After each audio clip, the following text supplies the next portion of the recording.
এটা কি মাছের পিস আপনারাই বলুন।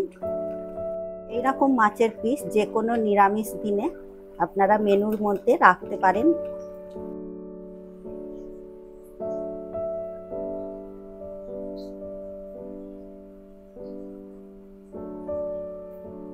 নমস্কার বন্ধুরা, নবমিতাস কুকিং হাবে আপনাদের সবাইকে স্বাগত জানাই।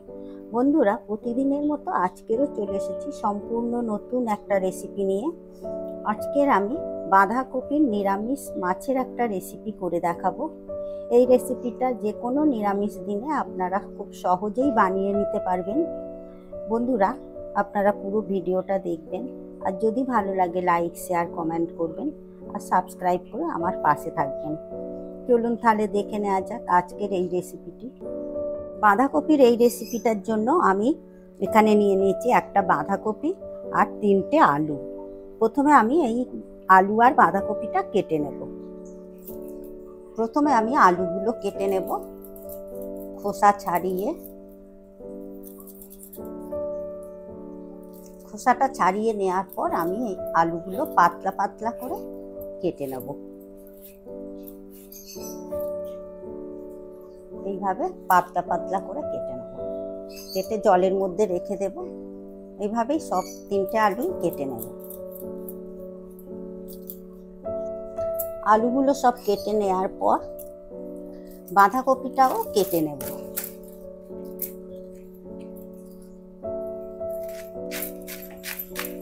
বাঁধাকপিটা খুব সরু সরু করে কেটে নিতে হবে।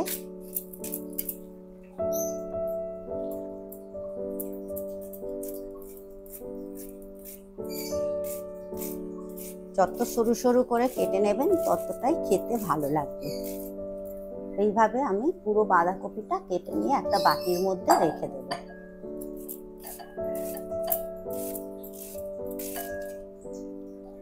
বাঁধাকপিও সব কাটা হয়ে গেছে। এবারে বাঁধাকপি আর আলুটা আমি ভালো করে ধুয়ে নেব। বাঁধাকপি আলুটা ভালো করে ধুয়ে নিয়েছি। এই আলুগুলো এইভাবে কেটে নেওয়ার জন্য কারণ হচ্ছে তাড়াতাড়ি সেদ্ধ হয়ে যাবে। প্রথমে আমি আলুগুলো সেদ্ধ করে নেব। আলুগুলো সেদ্ধ করার জন্য আমি কড়াতে জল দিয়ে দেব। এরপর এই জলের মধ্যে আলুগুলো তুলে দেব। আলুগুলো সেদ্ধ করার জন্য আমি এখানে কোনো নুন হলুদ দেব না, চাপা দিয়ে সেদ্ধটা করে নেব। আলুটা ওদিকে সেদ্ধ হতে হতে আমি এদিকে মশলার একটা পেস্ট বানিয়ে নেব। এই মিক্সিং জারের মধ্যে নিয়ে নেব। আমি ছোট ছোট করে কুচিয়ে নিয়েছি আদা, এর সাথে নিয়ে নেব 4টে কাঁচা লঙ্কা। এর মধ্যে জল দিয়ে আমি পেস্টটা করে নেব। আদা আর কাঁচা লঙ্কার পেস্টটা করে নেওয়ার পর আমি একটা বাটির মধ্যে এটা ঢেলে রাখবো। এই আদা আর কাঁচা লঙ্কার পেস্টের মধ্যে আমি এর মধ্যে দিয়ে দেব হলুদ গুঁড়ো। এইভাবে একটা মশলার ঘোল বানিয়ে রেখে দেব। কাশ্মীরি লাল লঙ্কার গুঁড়ো, জিরে গুঁড়ো, আর দিয়ে দেব ধনে গুঁড়ো। এবারে এই মশলাটা ভালো করে একসাথে মিশিয়ে নেব।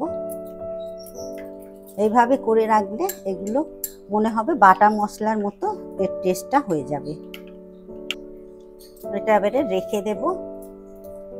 এরপর আলু সেদ্ধ ঢাকনাটা খুলে দেখে নেব আলুটা কতটা কি সেদ্ধ হলো। আলু সেদ্ধ হয়ে গেছে। এবারে জল ঝারিয়ে তুলে নেব। আলুটা তুলে নিয়ে একটা প্লেটের মধ্যে রেখে দেব যাতে তাড়াতাড়ি ঠান্ডা হয়ে যায়।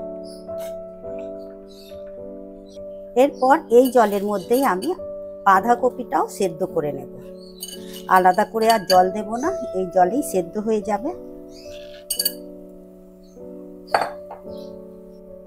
একই রকম ভাবে চাপা দিয়ে সেদ্ধটা করে নেব। একই রকম ভাবে আরো একটা পেস্ট বানিয়ে নেব। একটা বাটির মধ্যে নিয়ে নেব কাজু, আর এই কাজুর সাথেই নিয়ে নেব 3 চামচ টক দই। এর মধ্যে একটু জল দিয়ে পেস্টটা করে নেব। এরপর বাঁধাকপিটাও দেখে নেব সেদ্ধ হয়ে গেছে কিনা। বাঁধাকপিও সেদ্ধ হয়ে গেছে। এবার বাঁধাকপিটা জল ঝরাতে দিয়ে দেব। একটা বাটি বসিয়ে দেব, এর মধ্যে একটা স্ট্রেনার দেবো, দিয়ে বাঁধাকপিটা এর মধ্যে জল ঝরাতে দিয়ে দেব। বাঁধাকপিও ঠান্ডা হয়ে গেছে। এরপর বাঁধাকপিটা ভালো করে নিংড়ে নিংড়ে জলটা ঝারিয়ে নিতে হবে। এইভাবে জল ঝারিয়ে নিয়ে আমি ওই আলুর সাথেই রেখে দেব।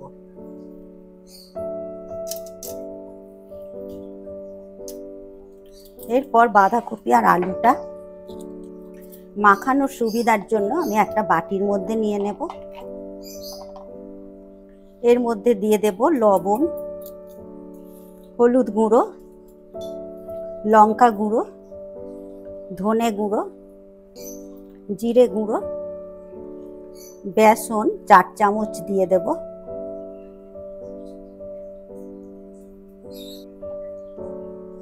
আর ময়দা দিয়ে দেব 2 চামচ। তারপর যদি প্রয়োজন হয় আরও একটু নিয়ে নেব। এরপর সমস্ত উপকরণগুলো ভালো করে হাত দিয়ে মাখিয়ে নেব। আলুগুলো যেন না গোটা গোটা হয়ে থাকে, বেশ মসৃণ করে মাখিয়ে নিতে হবে। সমস্ত উপকরণ দিয়ে ভালো করে মাখানো হয়ে গেছে বাঁধাকপি আর আলু। এরপর আমি একটা প্লেট নিয়ে নেব। এই প্লেটের মধ্যে একটু তেল মাখিয়ে নেব। তেলটা মাখিয়ে নিলে নিচে আর জড়াবে না। এরপর হাতেও একটু তেল মেখে নেব। এবারে একটা একটা করে মাছের শেপ দিয়ে নেব।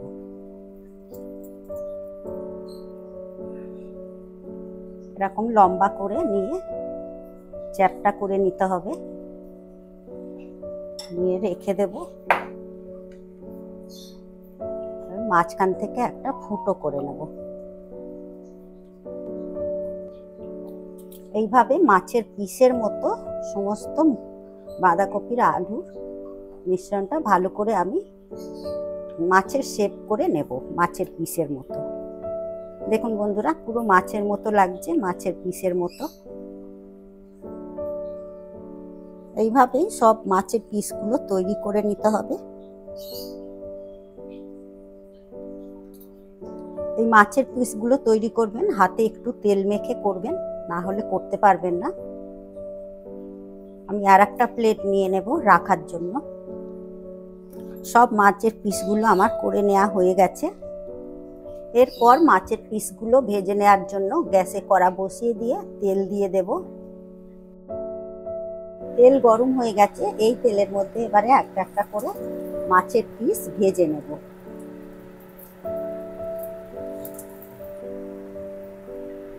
একটা করে উল্টে দেব। একদিকটা ভাজা হয়ে গেছে।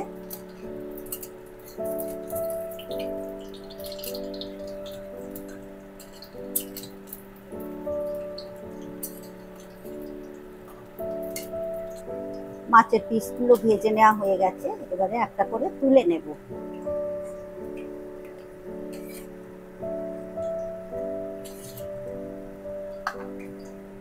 একই রকম ভাবে সব মাছগুলোই ভেজে নেব। এই মাছগুলো উল্টে উল্টে ভেজে নেব। সমস্ত মাছের পিসগুলো ভাজা হয়ে গেছে। দেখুন বন্ধুরা, এরপর এই তেলেই মাছের গ্রেভিটা বানানোর জন্য দিয়ে দেব গোটা এলাচ, ছোট এলাচ, লবঙ্গ, দারচিনি, দিয়ে দেব গোটা জিরে, একটা তেজপাতা। ফোড়নের মশলা থেকে বেশ মিষ্টি একটা গন্ধ বেরিয়েছে। এরপর এর মধ্যে দিয়ে দেব আমার আগে থেকে যে মশলার ঘোলটা বানিয়ে রেখেছিলাম সেটা দিয়ে দেব। এরই সাথে দিয়ে দেব দুটো টমেটো পেস্ট, মিডিয়াম সাইজের টমেটো। এরপর মশলাটা ভালো করে কষে নেব। 3 থেকে 4 মিনিট ধরে মশলাটা কষে নেওয়ার পর মশলা থেকে কাঁচা গন্ধও গেছে আর মশলা থেকে তেলও ছেড়ে গেছে।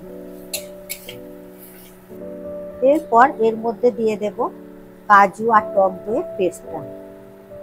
বাটিটা ধুয়ে একটু জল দিয়ে দেব। কাজু আর টক দই দেওয়ার পর মশলাটা আরো ভালো করে কষে নেব।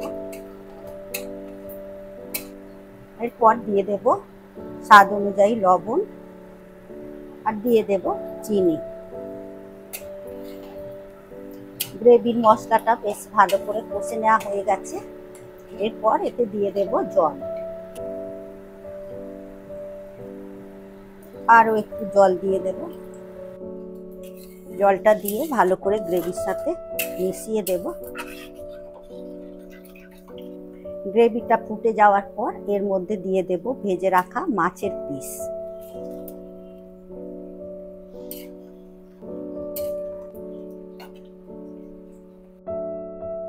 বাঁধাকপির নিরামিষ মাছের রেসিপি রেডি। এরপর আমি গ্যাস অফ করে দেব।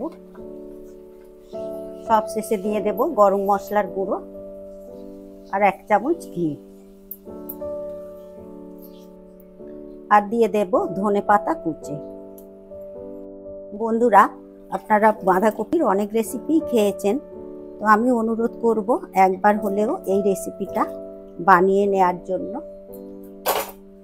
এই রেসিপিটা যদি ভালো লাগে লাইক, শেয়ার, কমেন্ট করবেন আর সাবস্ক্রাইব করে পাশে থাকা বেল নোটিফিকেশানটা প্রেস করে দেবেন, কারণ আমি যখনই কোনো ভিডিও আপলোড করব আপনাদের কাছে তাড়াতাড়ি পৌঁছে যাবে। আপনারা সুস্থ থাকবেন, ভালো থাকবেন। আবার আসছি অন্য কোনো রেসিপি নিয়ে। ধন্যবাদ।